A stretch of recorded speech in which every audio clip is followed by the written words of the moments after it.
कभी कभी जीवन की सबसे बड़ी मुश्किलें एक संकेत होती है, ईश्वर से, ब्रह्मांड से, उस शक्ति से जो हमें देख रही है। वो कहती है, रुक मत, ये समय भी बदल जाएगा।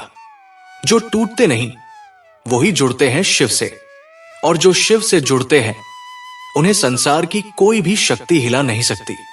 तो अगर आप भी अपनी जिंदगी में कोई बड़ी सफलता चाहते हैं, मन की शांति, परिवार में सुख, या फिर कोई अधूरी मनोकामना पूरी करना चाहते हैं, तो आज जो मैं आपको बताने जा रही हूं उसे बड़े ध्यान से सुनिए, क्योंकि आषाढ़ महीने का सोमवार सिर्फ एक दिन नहीं, ये भगवान शिव को प्रसन्न करने का राज छुपाए बैठा है। और वो एक काम जो इस दिन अगर आप कर लें तो शिव जी की कृपा आपके जीवन को बदल सकती है। क्या आप जानते हैं, आषाढ़ महीने के सोमवार को अगर आप केवल एक विशेष कार्य करें तो आपकी किस्मत पलट सकती है।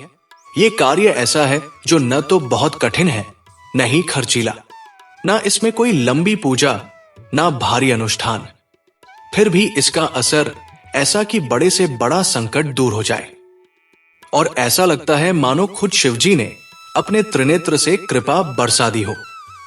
तो चलिए अब उस रहस्य से पर्दा उठाते हैं।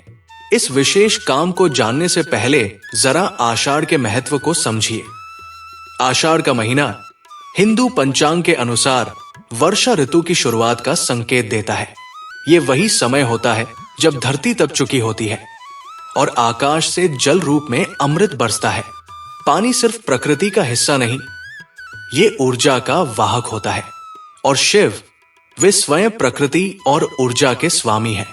इस महीने के सोमवार इसलिए खास माने जाते हैं क्योंकि शिवजी को सोम अत्यंत प्रिय है। सोम यानी चंद्रमा और चंद्रमा यानी मन। जो अपने मन को जीत लेता है वो शिव को पा लेता है। अब आइए उस एक अद्भुत उपाय की बात करते हैं जो आपको इस सोमवार जरूर करना चाहिए। ये उपाय सीधा शिव जी के हृदय तक पहुंचता है। आषाढ़ सोमवार को सूर्योदय से पहले उठें। उस समय वातावरण में ऊर्जा सबसे शांत, शुद्ध और शक्तिशाली होती है।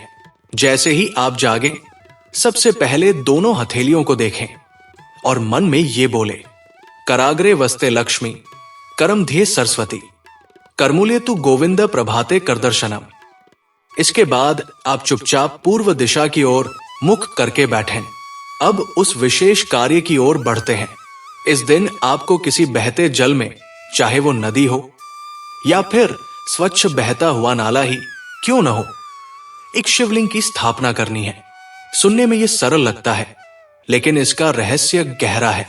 शास्त्रों में वर्णन है कि जल में शिवलिंग की स्थापना से आपके पाप बच जाते हैं और शिव के अभिषेक का पुण्य कई गुना बढ़ जाता है।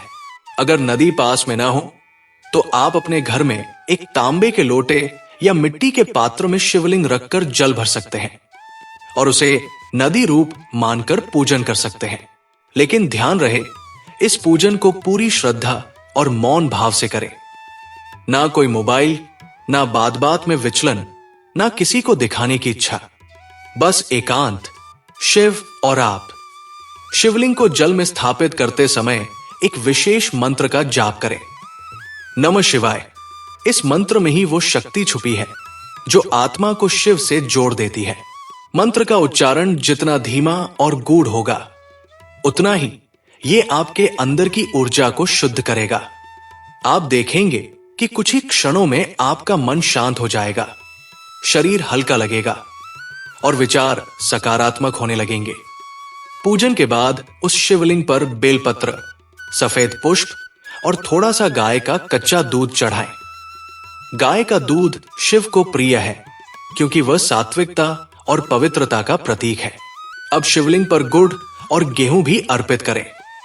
गुड़ से मिठास आती है और शिव को शुद्ध मिठास बेहद प्रिय है। गेहूं जीवन का मूल अन्न है। ये अर्पण शिव को धन्यवाद कहने जैसा है कि आपने हमें जीवन जीने का आधार दिया।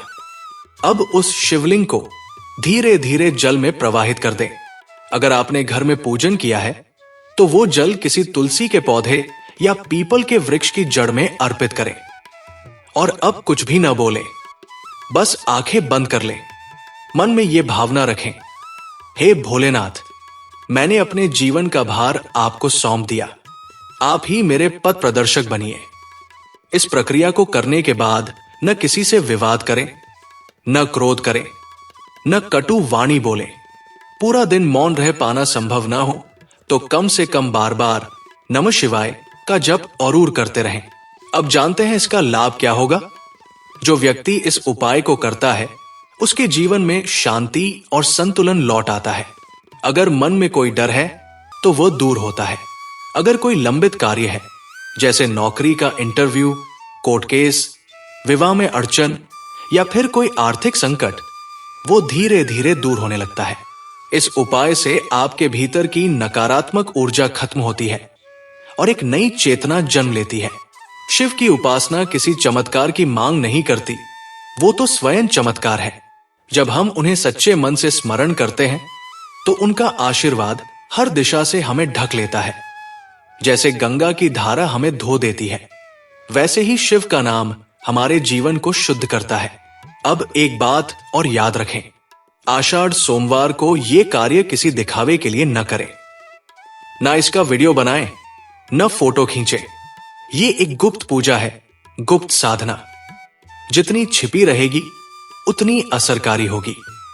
शिवजी को दिखावा पसंद नहीं, उन्हें भोलापन, सच्चाई और मौन भक्ति प्रिय है। उनके सामने आप जैसे हैं वैसे ही रहिए। ना वेश, ना छल, ना ज्ञान का अहंकार। और अंत में, अगर आप इस पूरे उपाय को श्रद्धा से करें तो आपको शिव की उपस्थिति का अनुभव अवश्य होगा। कभी एक ठंडी हवा के झोंके में, कभी अचानक किसी संकट से बच जाने में, या फिर मन की एक गहरी शांति में शिव आपको उत्तर जरूर देते हैं। बस सुनने की भावना चाहिए। अब जब यह वीडियो समाप्त हो रही है तो एक बात कहूं, हर सोमवार शिव का स्मरण करो, लेकिन इस आषाढ़ सोमवार को विशेष ध्यान से, क्योंकि जब आप शिव को याद करते हैं तो वो केवल आपको याद नहीं करते, वो आपके साथ चलने लगते हैं। और जब शिव साथ हो तो कौन सी बाधा, कौन सा भय और कौन सा दुख। जय शिव शंकर। अगर यह जानकारी अच्छी लगी हो तो वीडियो को शेयर जरूर करना और कमेंट में लिखना हर हर महादेव। आपके शब्दों में छुपी भक्ति शायद किसी और की किस्मत बदल दे।